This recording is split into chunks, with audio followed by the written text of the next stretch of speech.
Yeah, on that, and very few people go to libraries to get to make their lives better. They go to libraries for research, right? It's the difference between like YouTube and Google. Like you Google something, to find out information, but you go to YouTube to learn, right? Or podcasts, for example. Like you go to a podcast to listen to a podcast like this to learn from somebody and to figure out what you need to do next, as opposed to if you're just like, who's Victor Bell? You'll Google that, and then all my information will come up, but you won't really learn anything. It'll just be confirmation. So I feel like libraries are a little bit more for that. Welcome to the Freedom Chasers podcast, where we bring you interviews and discussions that share the stories, successes, goals, and dreams of real estate agents and real estate investors pursuing a life of purpose and freedom. All right, guys, today we have Victor Bell on, a man who is in multifamily, has done a lot of single family, does a lot of investing, helps people invest, has got a really crazy story, best-selling author. So we have a lot to talk about today. But Victor, as always, if you'll take us right in, what's the craziest real estate experience you've had so far in your life? Thanks, man. Great question again. Thanks, Matt, for having me so much. And it's funny. I love that this is the first time somebody's asked, so it's the first time I've actually shared it. I actually picked up a property from a lady who was an older lady. She called based on some marketing. This was years ago. And went to her house and sat down. And first, when I got there, do you remember that scene in Joe Dirt where he got adopted by the lady with that dog that humped his leg the whole time? Yes. That was real for me. Oh, no. I go and I sit down. She starts talking about, her husband and them splitting up and getting a divorce. She has all these like dolls and like these crystal things like on the windowsill. So her dog comes in and he's kind of on the couch, and I'm like, oh, that's right. Because we're trying to get a deal. And sure enough, the dog kind of smells, and I'm petting him, and he crawls on my lap, and then he gets on the floor and he starts like humping my leg, and she's talking and she doesn't stop him. And I'm kind of like petting him and kind of pushing him down a little bit, and he's getting faster.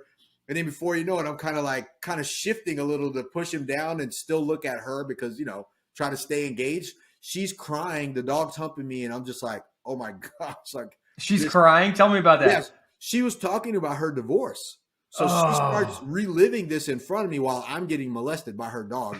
So like and the whole you start crying, right? Yeah. And I'm just like this thing better pan out. Like, You're right. So I was there for 2.5 hours.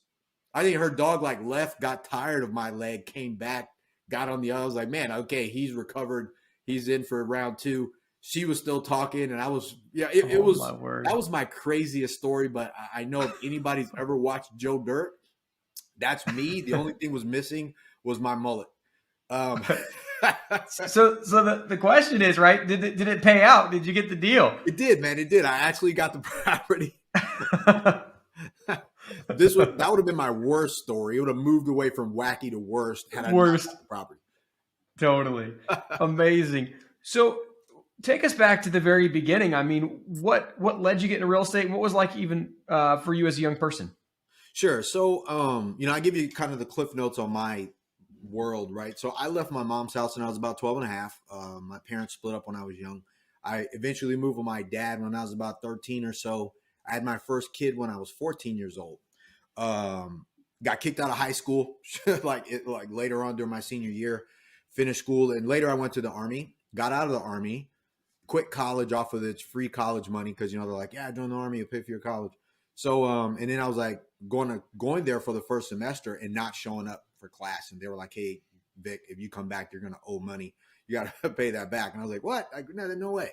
So, I ended up getting in trouble. I was kind of hustling and got busted and was on probation.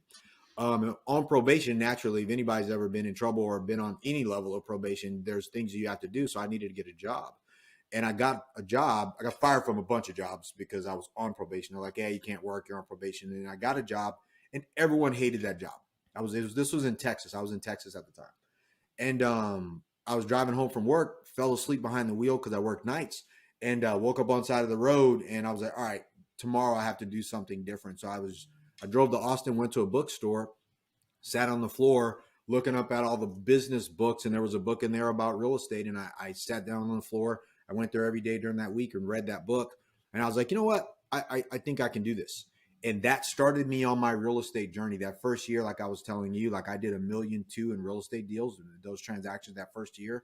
I had no idea what I was doing. Like, if any of you guys have ever read a real estate book from the 90s, there wasn't much in it. So, it was like a lot of, stories and stuff, but here's what you do. So, but that's how I got started. That was my entry point of this. But I knew just from my job, everyone hated that job. People who had been there for 10 years already didn't want to be there anymore. And I was new, and I knew that that wasn't going to be my end. But I burned a lot of bridges prior to that. Dropped out of college. I got out of the military. I had a kid early.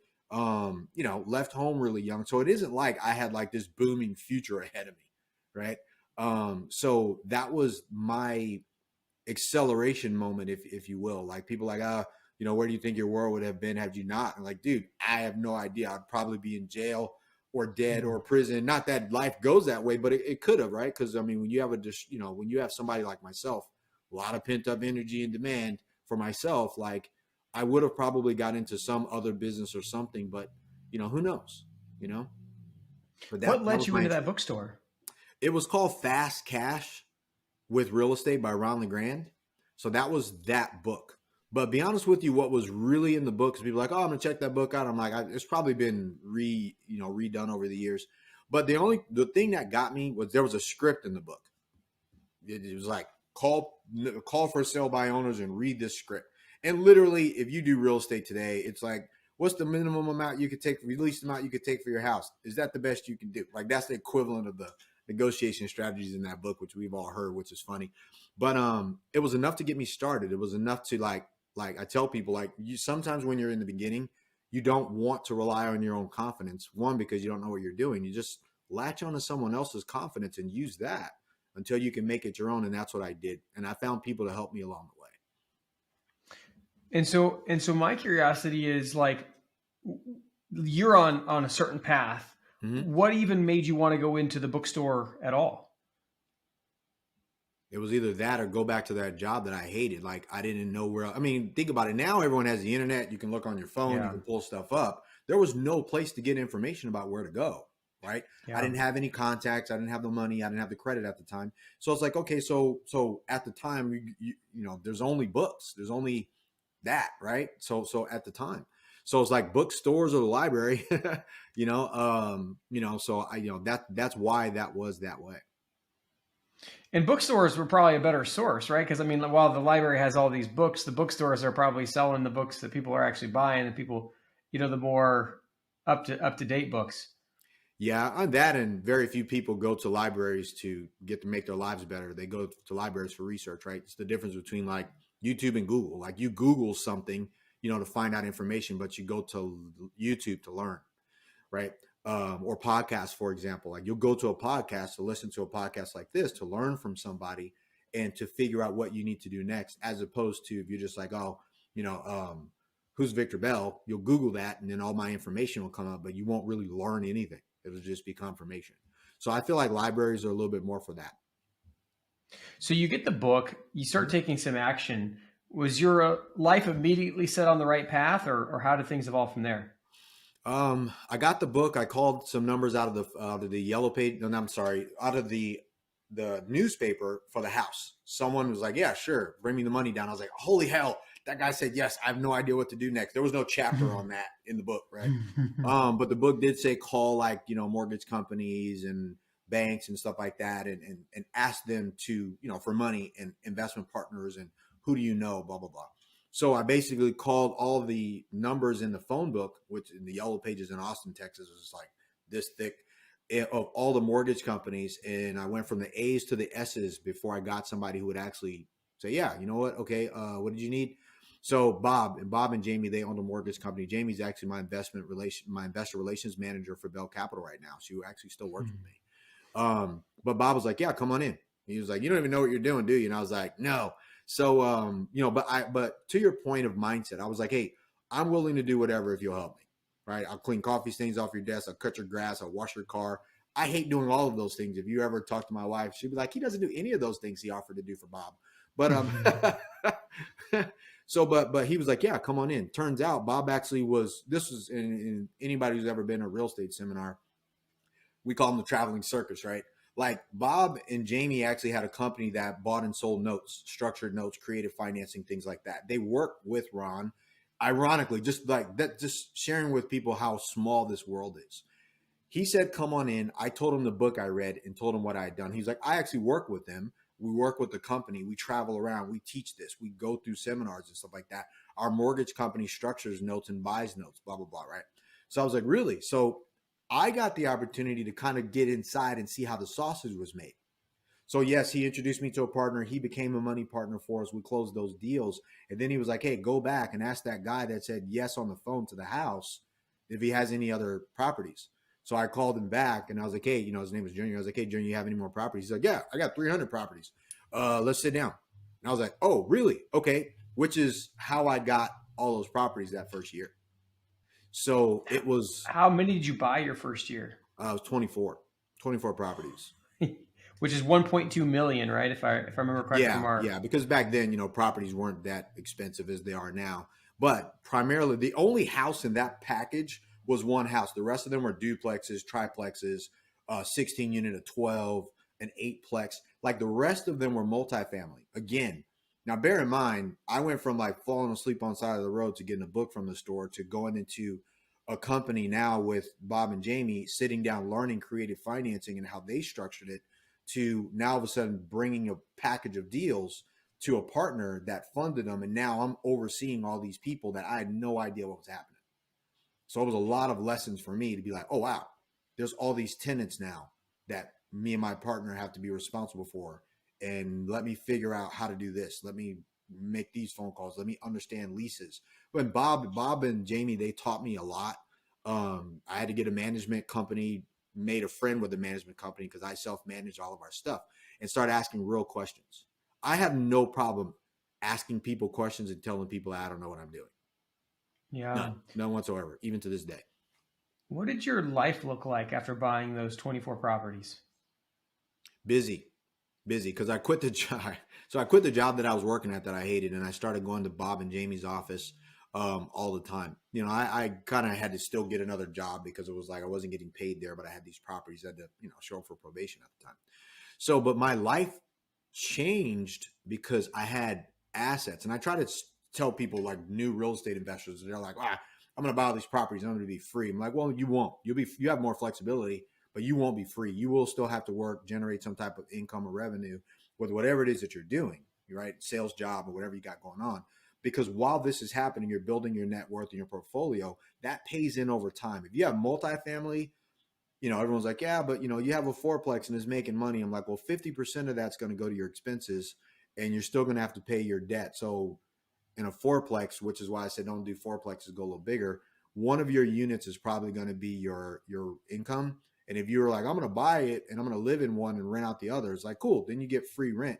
So you're still going to have to go do more deals, or you're going to have to come up with some way to generate revenue. So this is a business. So, but to your point, my life changed because my flexibility changed and I had some assets, and it allowed me to have bigger conversations with people who probably wouldn't have taken my phone call had I didn't have them. So that was the big change. What did, like, if we review that purchase, this $1.2 million purchase, what were the Yeah. properties worth when you bought it, and what did the cash flow look like? Ooh, man, I'll be honest with you, I don't know. And that's a real thing because I was learning. So Bob and Jamie kind of took care of a lot of that, but the cash flows from these properties were literally negligible. They covered the payments, and they covered like their returns that they needed to make on their money. And I was really kind of in a learning capacity. When we sold, I made some money, but at the time it was like $5,000, $10,000, maybe 20, things like that. I got the opportunity that springboarded me into buying other deals. I got into like subject to deals. Then I got into buying my own small multifamily deals. And I did probably what everyone else did. As you and I were talking about it, every strategy that comes out that's based on market conditions, buy tax liens, buy with a lease option, do agreements of sale, which are land contracts, depending on what part of the country you're in. I started bouncing all over the place until I found the strategy that really set well with my personality. I don't like fixer-uppers. I learned that from that first portfolio. I don't want to paint and have cockroaches jump out on the back of my neck as I run away. Like, that's not real estate investing. I get into real estate to your original point because I wanted to make money. But I found what I was doing was getting deals, and I was in the weeds, and I'm not a contractor. I'm not a hammer guy. I don't even cut my grass. So I started kind of moving away from that. And I found out of all of those properties that we got, that first portfolio, the multifamily made more money than the one single family house that we got inside of there. We immediately got rid of that thing. I was like, let's get rid of this first, right? We did that, got some money back, and then paid Bob and Jamie back. I made a little bit of money. And then I'm like, okay, while I'm managing these, I'm going to go start buying more property. I picked up a house. I picked up another, duplex. I went back to the original guys that we got a property from. They introduced me to somebody. I flipped a mobile home park, right? It was like 30 mobile homes, and I didn't even know what I was doing. Again, I can't stress to you at the time I didn't know what I was doing. What is happening now makes all of not knowing what you're doing go away. You can Google this stuff and get, an unasinine amount of information. At the time, it was really me in Texas talking to horse traders, try to be like, oh, you know what, just let's do this. And then I'm running around trying to get it done, right? So there was a lot of figuring things out that I had to figure out, but I always made a little bit of money. And it really boiled down to doing what you said you were going to do. I really like how you talk about personality, because that's important to me too. Like I see a lot of people do what has to be done, and I think there's a place for that. But a lot of times it's like, why do we do these things that we don't like, that take us away from, where we can have true energy and passion? So you obviously got away from doing the flipping and contracting, which can be a real headache. Yeah. Was there what strategy, like what particular offer strategy did you do? Did you use all the different tools, or was it like, hey, I really like seller finance? Or with residential, I only do subject to deals, subject to and creative financing. That's it. With multifamily, I'll raise money, get regular debt, buy it, and then we'll hold it long term, refinance, pay our investors back, and then hold that property until we turn around and resell again. So that's the strategy. But those are very specific. First off, I just want to share this, and this may help to your point. I only like pretty properties. Single family houses, they got to be really nice. If we have to put any more than really 10 grand tops, and it used to be 5, but the cost of materials went up. So right. It's now 10. Yeah. So you ain't going to do flooring and paint and all that stuff for 5 grand. But, Yeah, but like for 10 sure. grand tops, something really nice. I kind of walk away. Like somebody who's like, hey, look, right now our target, for a residential, this is not the fund, nothing. The fund is multifamily only. That's a $50 million thing. It's totally different. But my personal stuff, because we just sold off one of our assets that way, they were behind, either it's behind and we bring it current, and it's a really nice house, gated community, with an association. We either bring it current and resell it, because the market was fast, or we hold on to it, whether we sell it on a lease option and we do it that way. But you're a realtor, you get it. I'll say this, and we say it as a joke. If I don't have to talk my wife off the ledge from wanting to move in it, it's not a good deal. Right. Got it. Yeah, because, and I'm sure too, like, let's say, for example, someone's like, look, we got to sell. We have 2 houses. We're paying on one. The other one's brand new. We've only had this one for 2 years. And we're either going to list it or we're going to rent it. Cool. Here's how we can do that. We can take it over and we can make the payments, and we can do that until we get it resold. If that works, great. Love the place, love it. But somebody else has to love it too. They have to walk by it, drive the neighborhood, and go, ooh, I love it. Right? That's that strategy. So I picked that up years ago, and I've been doing them like that ever since. Like, I'll do less deals, but I have more quality assets. Same thing with the multifamily. I'll do less deals, but I have more quality assets, and it's easier for me to raise money from investors if we're looking at nice deals. Yeah. Right. Which is important, and I think people miss that. And that goes back to the strategy. People like, I wholesale, I flip. I'm like, man, that's great. That's a great strategy. But to your point, for me, I was like, I don't want to look for something that I have to stay, hey, we got to get it 70 cents on the dollar, fix it up, turn around and sell it, because our profit margin is within this really short window.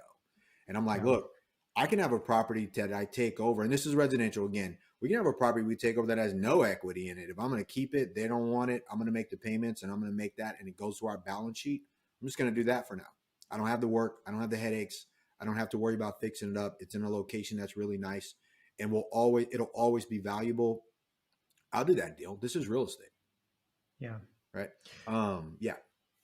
So I want to get into some of the criteria. So let's take it separately. So if an agent wants to become an investor, they want to do single family or very, very small multifamily. what would be the Victor Bell criteria? Obviously, other than it being really nice, like, do you have to have a certain amount of cash flow? You said you'd buy it at market value. Mhm. Kind of walk us through what is the general buy box parameters?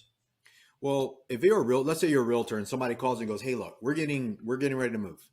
Like we'll use that same scenario. Really nice property. So let's say it's a, and again, I don't know where everybody is that's listening, but I usually kind of pick a middle class neighborhood, but upper, like golf course, gated community, things like that.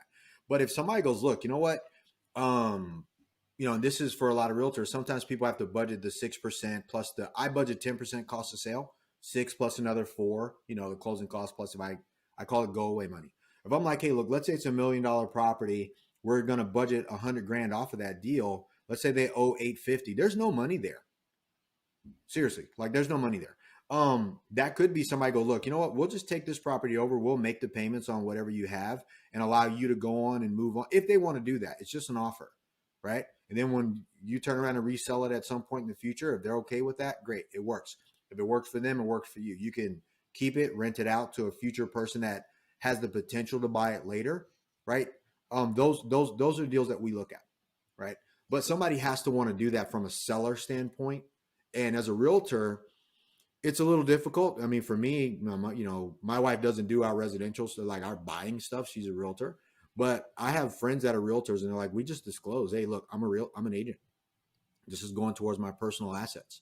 And typically, if people disclose and you're not doing anything underhanded, and your broker or whoever's on your team doesn't, always need to kind of take a little piece of what you're doing, it's okay. And I always tell people, like, so what if they did? Just pay them. Um, if your broker needs to get something, when you turn around and resell it, you're going to list it and you're going to represent yourself as a seller. And if you have to pay your brokers to make sure you continue to, keep your personal business and your personal investments intact, it's a business. Like just pay the cost and move on. So that's kind of a buy box for me, is like something nice, but really it's the motivation of the owner. And so basically, does it need to cover itself? Like, does the rent need to cover the expenses for you, or are you willing to pay out of pocket to keep something like that? Are you talking about a house? Or are you talking about multifamily? It has to cover itself. I'm not going to, from Correct. that perspective, but a So like a residential golf course house. house. Yeah. Yeah. Well, yeah, of course it would need to cover the expense, right? If you get a place and the mortgage is the payment that you're taking over, let's say it's $3,000 and you're going to pay that per month. You need to find somebody who can afford $4,000 a month and put down a down payment to be able to cover that. So same example, $1 million home so you're going to say, hey, look, you have 2 years to cash this out. Right? Yeah. You're not going to sell it for $1 million for 2 years. You can be like, hey, I think this property will go up by at least 10%. So I'm going to sell it to this person for 1.2. And you're going to have to put down at least 20, 30 grand cash. And then you're going to have to be able to afford whatever that is. So let's say if you put down, you're going to do the math.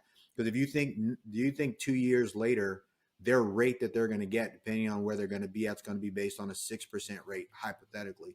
Then you're going to budget that and go, look, they're going to have to be able to afford $4,500 a month to be able to qualify for this loan later. So you need to set them up for success, right? But to your point, it does need to cover, because they're now future buyers. You are still responsible, even though you're giving them some form of responsibility, but it does work that way. Because now you say, okay, I'm paying 3, they're going to afford, 4, that's another $1,000. You're going to make them responsible for repairs and maintenance, aside from the roof and the plumbing and stuff, because that would go along the line with homeowners insurance, right? Because that's included in that for yourself.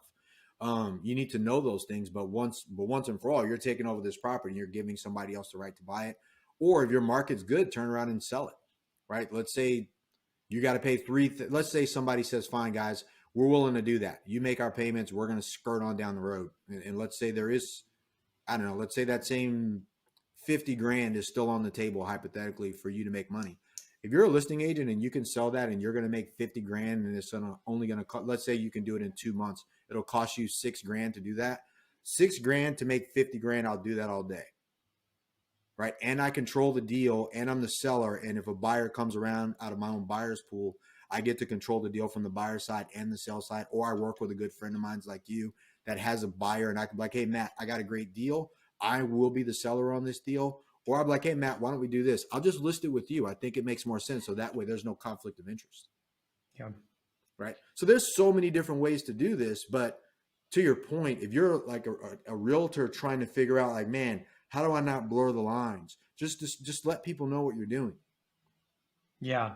So a lot of times on these creative financing, seller financing, you're turning around and selling them on a lease option or some other form of creative financing. Not lately, but we haven't had to, right? The market's been nuts. So if I get a deal, like one of the deals that we just did, we got it for six and a quarter, and it sold for $1,050,000 like 45 days later. And it was the same strategy, but it was a nice house, which is why I said it's got to be a nice house. But there was a scenario why that worked. And I split profit 50-50 with the seller because we'll do that all day. I'm like, hey, if there's a big, hunk of money and you don't want to deal with this thing, I'll go deal with it and use my resources. And I don't mind splitting profit with you 50-50 on this deal. Right. Yeah. That one I did because there was so much. But sometimes if there's like 75, 50 grand, and I'm like, hey, there's, like this is a business. We have to make money as an investor. We have to make that. Or if it's a multifamily deal, we're looking at it like one of the ones we did. We knew we're like, we'll just get into this deal. We'll use our money, our time and resources, take it over from the seller, and then we'll refinance into the deal later. And then we'll pay you guys out based on that refinance and take it over. But we're on title. So like there's always, that's on a smaller multifamily. You can't do this with some of the $30-50 million deals we're looking at now. You can only do that with like, Syndications and funds. $3 to $5 million deals. That's not a fund deal. That's a Victor deal. And you guys are going the fund route, right? As opposed to the syndication route? We are. You know why? I think to me, it's all the same. The difference of a syndication thing is the same way with the residential. It's transactional. So you're like, find a deal, push to go make money really hard, close that down, and then you're off looking for another deal, off raising more money. With the fund model, you can raise money all year. You can just keep raising money. You find a deal, you close it. You find another one, you close it. Close the fund down, and then set up fund two, which is what we're going to be doing. So right now, in our fund, we have about $10 million circled. It's a $50 million fund. We're probably going to be fully committed on the other $30-40 million somewhere around August. Deploy capital. We slowed down on going after certain deals as the market's adjusted with the rates, the commercial rates and stuff. But that's going to happen. But I'm going to push right into fund two. I have a big goal for Bell Capital to acquire like 4,000 units over the next decade. That's my target. I'm excited about that. So because that's kind of the area of my world that motivates me when we talk about mindset. That's exciting. I can have a lot more people invest with me. I can make them a lot of money, and then I can do the work because I like working. I love real estate. I love this business. Yeah. And so when you're doing these funds, are you limiting it to like multifamily as an asset class? How broad are the funds when you set them up? Well, only multifamily for the fund. It just makes sense. One, because in order for you to raise money, you have to share what you're going to do. And be honest with you, if you go, hey, Vic, I got $1 million. What are you guys going to invest in? And I go, yeah, multifamily, but if we find a good office building, we might do that. And there's a car wash down the street from where I live. You're going to be like, dude, I'm not giving you my money. You're all over the place. So I just find it a lot easier to be able to share. And especially I know multifamily. I've done enough of them. And it doesn't matter how big or small, the metrics are the same. The only difference is the teams get bigger. The teams get more professional. The banking side gets a little bit more, it gets a little tighter. That's it. And naturally, if you have a fund, you can go to prison if you do it wrong. And I also like that because everyone like, oh, it's too hard or there's so many constrictions. I'm like, dude, that is first, you're dealing with other people's money. So that's first. And naturally, it's a lot easier to have something like this or a syndication or a fund to be able to also have the fund actually limit the person, right? Because there's people out there who want to invest, but they want to control everything if they get involved. And be like, hey, our fund structure doesn't allow me to take on someone like you. So now it's not Victor saying you're a jerk. It's my fund, right? Yeah. So yeah, but and that's I tell people that's important. Is sometimes to be able to know what you're saying no to, and that goes with investors as well as the assets you're choosing. And then does it only allow for accredited investors or? Yes. Yeah. It's an accredited only fund. It's a 506C. And it's accredited only. Gotcha. Take me back to the story. So essentially you get in contact with Bob, you get in contact with Ron through his book. Things are going really well. You buy 1.2 million, you're learning the game. Where does it go from there? everywhere. So, so it's like I keep doing deals again. Like, so that one thing I did with Bob and them, I was like finding more deals. I got more realtors, a realtor to kind of help me find deals, and I was kind of buying stuff with Bob, and then we would turn around and sell it, or we would turn around and hold stuff. And then later, I got married. I did this for years. I had different partners aside from Bob, like other people too, right? A lot of learning, a lot of paying people, going to seminars. And then I started helping Bob sell courses. So I was going to seminars because I found I'm not an office guy. And I would sit there, learn, and then hear something and go, oh, I want to do that. And then I would leave and go find deals with these new strategies. So I bought a lot of stuff, but then I got married to my wife who was in the military. We got married and then we moved back to Hawaii. So I moved to Hawaii. So we're in Hawaii for the last 17 years. We've been in California for the last, we made 4 years here just past December. So okay. I bought from 2019 till now, you've been in California? Yeah. Was that, it's been about 4 years? Yeah. 2019, 18, 19, that bracket, because we got here in December. So, but my Hawaii thing was exciting for me because I bought a lot of real estate in Hawaii because I was stationed in Hawaii when I was in the Army. And then I went back there, when I got married later. So that was really where like a lot of my experience came from, because I went from Texas looking at houses that were like 30 grand, 50 grand to Hawaii. Everything was like $300,000, at the time. And now it's like millions of dollars. So it was a big mindset shift for me to like not feel inadequate. I mean, and I'm very transparent. Like I tell people in a heartbeat, like, dude, that's scary. Like the numbers are so big to me at the time, because I was just kind of running, I'm just doing real estate. Bear in mind the information people have access to today. I didn't have that. I had a few people that I can pick up the phone and call and be like, hey, how do you do this? And if they aren't there sitting down with me, like they're going to be like, yeah, I'm not sure, man. You're gonna have to figure that out yourself. So there was a lot of trial and error going on, but I stuck to pretty houses. I stuck to subject twos, and I stuck to doing multifamily, which is how I did deals in all these other states. Because I was doing what everyone else does, which I say is incorrect based on my experience. It's not incorrect, but just my experience made it incorrect. Was like, I was in a high price market, and then I kept bouncing around to all these low price markets because I kept telling myself the story, oh, it's too expensive where I live, so I'm going to invest my money here. And then when I put my money in those markets, I got hammered, or I didn't make as much money as I thought. And then I would look around in my own place and like, geez, man, I could have just did this here and I would have made more money, even though it would have taken more work.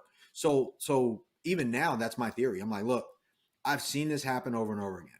Just stick to your own market.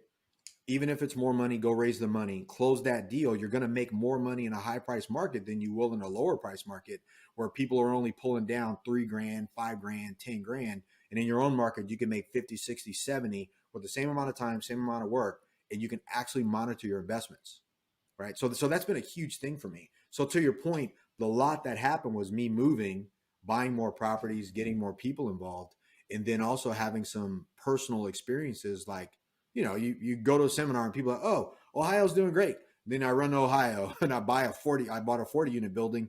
That building drug us down, man. We had to file for bankruptcy to avoid losing everything else that we had. And then I had to start over. And my buddy was like, dude, we're buying apartment buildings here in Hawaii. Cause I thought it was too expensive. Like, who's going to buy a 4 cap? Bear in mind, back then, no one paid a 4 cap for anything other than like life insurance companies. And he was like, here's what I'm doing. And he showed me how to do it the right way, right? Who he was a broker as well, who owned a bunch of apartment buildings. And I was like, okay, I didn't know this. They don't teach this in a book. Not, it wasn't like a seminar thing at the time. It's still not. And I bought a deal, then I bought another deal, then I bought another deal, then I bought so it was like, oh, wow. So those are my, like you said, like what happened? It was like, I personally had to grow, not the markets. Like Victor had to stop listening to other people and establish who I was going to be and create my own investment strategy for myself, instead of, like we said in the beginning, chasing all these strategies who really changed based on market conditions. And to that point, I didn't know what a market condition was. I didn't know, people are like, oh, these are the market cycles. No one was teaching that. We didn't know there was a buyer's market and a seller's market. It just felt like it was happening to me. Like I bought a deal and it didn't make as much money as I thought, so that sucked. Take me more into that Ohio deal. Ooh, that's a bad deal. So you can't see it because my sleeves are down, but it's like it just got chills. But Right. so I bought that deal, seller finance. It was a land contract. Someone brought that deal to me. A buddy of mine who actually teaches, he's a good friend of mine. His name is Scott Shields, Scott Shields. Scott teaches commercial, but we all know each other, and he was one of my mentors as well. I used to also be a training coach for Dave Lindahl. You know, they do apartment riches. I said bitches, but so I went, because he's from Ohio. So I was going to Ohio. We were going to the seminars and learning and all this other stuff. And I was like, oh, man, Cincinnati, because at the time, everyone was like, oh, yeah, this was in the 06, 07, somewhere in there. So I picked up that deal. And again, it's a remote purchase. I was like, oh, man, this is a steal compared to Hawaii real estate, right? That was what I thought. So I was, had some money. We bought this deal, seller financing. We were fixing up the property, but we had a project manager. The property manager was also our project manager. So he was overseeing renovations of the units. And this was a reposition deal. Now they say value add, but back then everyone was on the term repositioning. So got the deal. It was 40 units or so. And then, it was in a bad neighborhood, which also I'm against. And because it was cheap. Right. So when we got there, it was like 50% occupied. Then it dropped to like 30. And then I was flying down and they were fixing up units, and then they were stripping the units after we left from the materials. Me and a bunch of other people. So it wasn't just the world was coming down on Victor. It was a lot of out-of-state owners at the time. And then they closed up shop, filed for bankruptcy, and it was it. And I got a call from a buddy of mine that was a broker in Ohio that was like, hey, Vic, when's the last time you've been to your property? Because we're doing property tours. And we drove by your property as well as a couple of others for the buyer that I had. And it was like, you need to get down here. So I end up calling the property management because I hadn't heard from them in a couple of days. And then I end up flying down from Hawaii, and again, flying from Hawaii, you lose a day. It's like, it's a long flight. So I get down there and our property's in shambles. Like half of it's vacant, half of it's stripped down. Man, it was disheartening. So I literally had to sit down with my wife and be like, hey, here's what's happening. And that sucked. That's why I don't break my rules anymore about like, hey, just invest in your own backyard and just get nice stuff, So we paid on that property as long as we could out of our own pockets. And again, there was still like, I don't know, 15, 20 tenants still living in there. They were all on Section 8. This building was all 3 bedrooms, 1 bath. So which means that there was, wives and, moms and kids living in there. And we're like, dude, we just can't afford to pay it anymore. So we had to file, right? That was a nightmare. We went through 12 months in bankruptcy court of them snooping, going, dude, you made a lot of money. Where is it? I'm like, I'm a real estate guy. I don't have any more money. I reinvest, and we got to keep the wheel going. For anyone who knows any real estate guys don't have money. They raise money and then they throw it back in their deals, and they use their own money for that. So they live off cash flow, but that's how that works if you're not a realtor. So yeah, man, we went through that. And then I was telling my wife, I was like, I'll never put us through that again. I'll never put my money so far away from me that I just can't just drive by my assets, right? Which is what makes me a good fund manager too. Cause I'm like, look, if you're not going to keep your eyes on your assets, I will, right? So I'm the perfect person for that. Unlike other people that say they're not afraid of stuff, I'm terrified of it. I'm like, dude, I'd never want to go through that again. So, but that first year, we bought $11 million worth of apartment buildings in Hawaii, which prior to that, I hadn't done. I'd bought some small stuff here and there, duplex here and there, triplex in Hawaii, but that's it.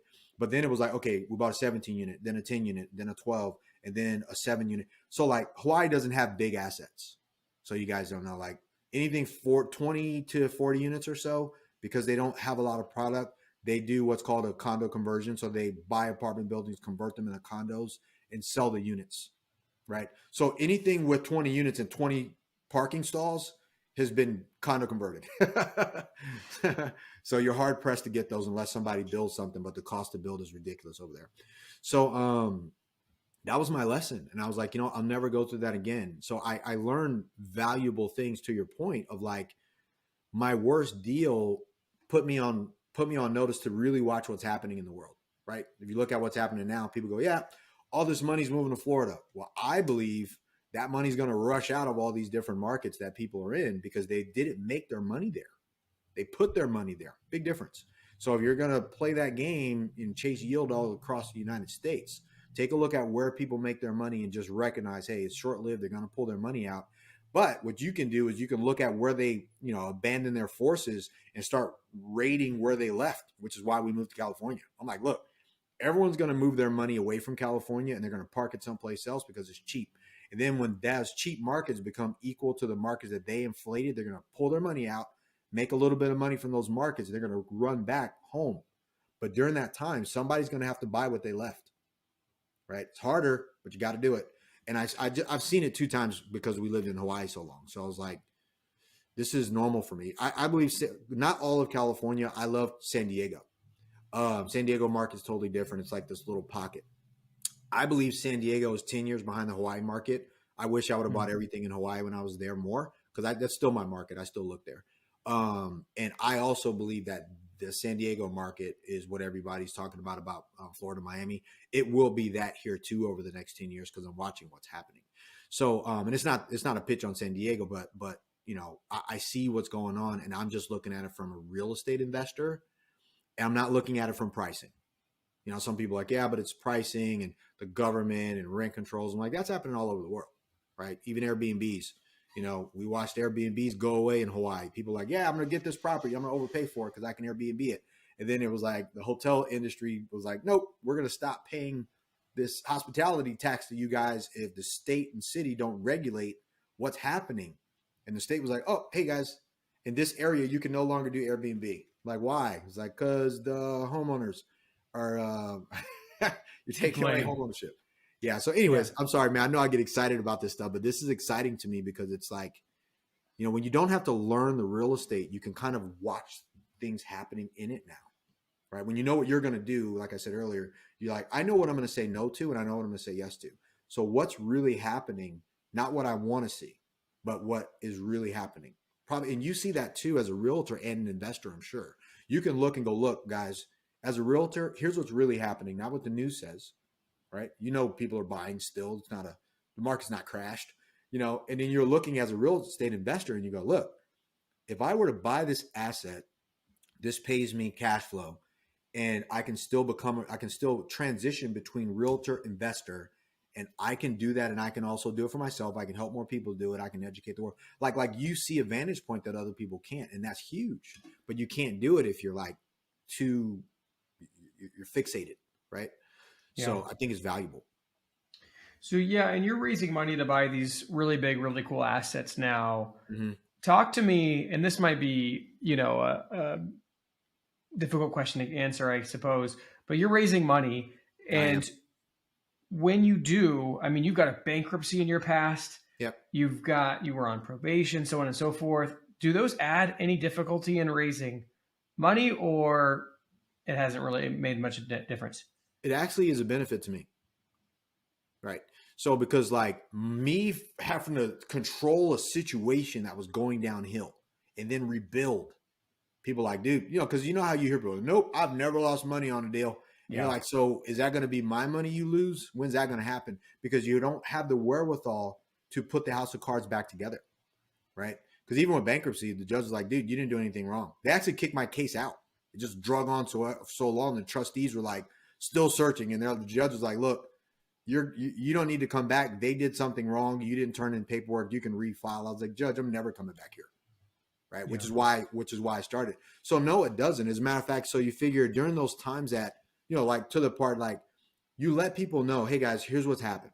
We had to file with the SEC. Like, hey, do you have any criminal situations where you've evaded taxes, you've defrauded somebody? Like, no, absolutely not. Here's my background. And they're like, oh yeah, no, it's not even there.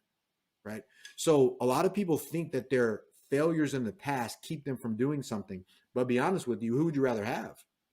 The guy who's never been on the football field and he's like, nope, I've only worked at, a firm and I've just started my own fund, but I've never walked the property. I've never had to deal with an attorney. I've never had to call and find out what was happening. I've only been a spreadsheet junkie where I can read the numbers and I think this deal is going to work. Prime example, we looked at a deal yesterday. It's 195 units.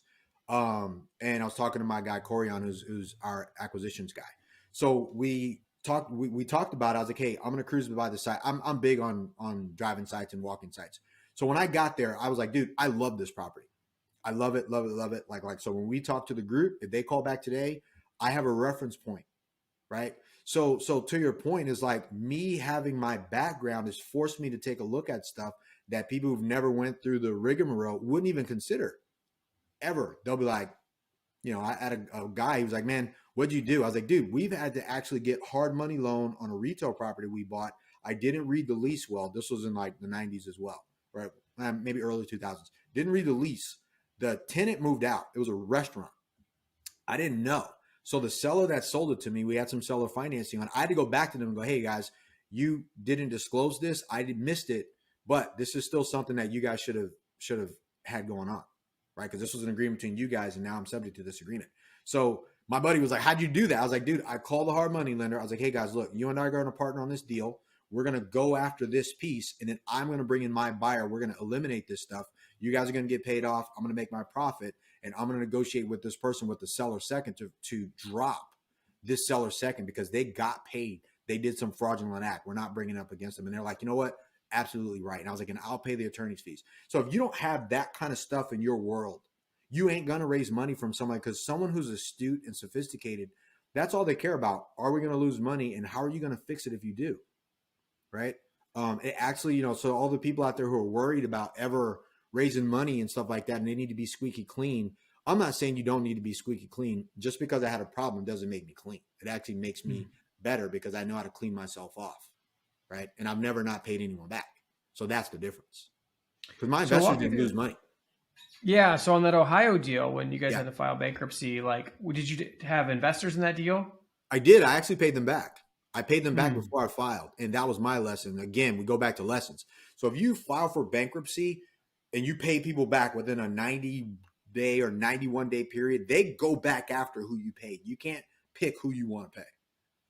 Whoa. So they went back to my investors and said, hey, Victor paid you. We filed for bankruptcy. We need to find out where that money is. And I had to make that phone call, call my investors like, hey, guys, I had no idea this was going to happen. I've been paying on this thing. I've been doing this. They didn't know either. They were like, don't worry about it. Okay. And it went the way that I needed to. But again, that's the whole thing. You have to be first. I'm a person that you heard me say in the beginning of it. I get on the phone with people. I'm okay with like, dude, I didn't know this was going to happen. I will fix it. Right. And they're like, okay, don't worry about it. So that goes right back to being transparent. Everyone's worried. First, if you're an investor and you're worried about losing your money, don't invest. Go get a job, stick to your job where it's safe. Investing money to make a return, a big return, either with yourself or with somebody else, is a big boy game. Because I can also show you a bunch of people who are not like me, who lost a bunch of money and they're still playing the game, like millions of dollars. And they're like, yeah, we just kind of picked ourselves up and moved on. And it sucks. I'm not saying that, but for anyone listening who's new and they're like, oh, first I need to be squeaky clean. And two, if I'm not, how do I handle a problem? You handle problems by handling problems. You pick up the phone and you don't hide. You pick up the phone and say, hey guys, look, here's where we're at. Here's what's going on. I didn't know that was going to happen. Let's move forward. Not on real estate. To your point, these weren't real estate problems. This was a bankruptcy problem, right? This was theft. This was fraud. That was different, right? They weren't like I bought a deal and it tanked, So when you have those situations, those are very different situations. You buy a deal and you just totally neglect it. It goes down the tubes and you lose everyone's money. Yeah, you deserve to get hammered on that one, but not if you're actively doing what you need to do and there's some discrepancy, because this is a business. Yeah. Yeah. Awesome. Victor, thank you so much for sharing about your life, your business. Like it's just so interesting to see like the journey. Like, obviously it's really, really cool because you had the beginnings that you had, and then one trip into a bookstore changed the entire trajectory. Mm-hmm. And you could tell now as you're overcoming these big difficulties, it seems kind of part and parcel for what you did as a young person, right? Yeah. It became part of your framework. I guess the last couple questions I'd like to ask is, one, like, what character traits have you developed over the course of your career? And then second, where are you headed the next 12 to 18 months? What are you trying to accomplish? Character traits. I think I've just leaned into the traits that I've always had as a kid that people probably tried to tell me not to do. I'm loud. I laugh. I just kind of say anything, talk to strangers. I'll walk off in the mall and kind of like, where were you? You got lost. Like I'm that still. I'm still adventurous. I'm still a kid. So I think those character traits have actually helped me in my real estate career because, again, this is a people business. It's not a property business. You're like all of these things are, you're dealing with human beings. And I'm genuinely curious about human beings. So I think the persistence, and then also the childlike enthusiasm about, you know, people and what's going on in real estate in general, that's helped me as a character trait. Persistence, definitely. Persistence, discipline, and actually excitedness. And as it relates over the next 12 to 18 months, we're going to buy probably close to 1,000 units over the next 24 months for sure. For sure. Like no matter what's going on with that, that's happening. We're going to roll from fund 1 to fund 2 for fund 3 because of where I'm going with building this company and this firm. I didn't know what I knew just literally 2 years ago. I didn't. I wasn't privy to the information that I found. And I'll be honest with you guys. You guys heard me say I haven't had a job since like the 90s. So all the things that I've learned about launching and starting my own fund, about all of the things between, like what you said, 506B and C and all these different lessons, I picked up the phone and I either paid the money to learn with attorneys. I paid my own costs. I didn't raise the money first and then go start a fund like most people do. I eat my own dog food. I go and fly down, sit in people's offices. Hey, how do you guys do this? What does your investor relations department look like? What does your acquisitions department look like? I'm doing exactly what I did when I started. There's no change in me. It's still cold calling. Hey, could you help me? I love what you guys are doing. Can I come and take a look? So over the next 18, 24 months, we're going to 24 months for sure. Within that frame, we will be up to 1,000 units that will be here in San Diego County. We'll probably be on fund 2 or 3 at that time with the capital raising stuff as well as the acquisition. And I won't stop. So that's where I'm headed. I mean, that's a short and long term of where we're going, and I'm excited about it. A lot to be excited about. Thank you, particularly too, for sharing about, you know, these creative strategies and how you made some profits. And you gave some interesting insight into the benefit of investing in higher price markets, which I think a lot of the viewers that we talk to also are like, hey, I got to go invest in the Midwest.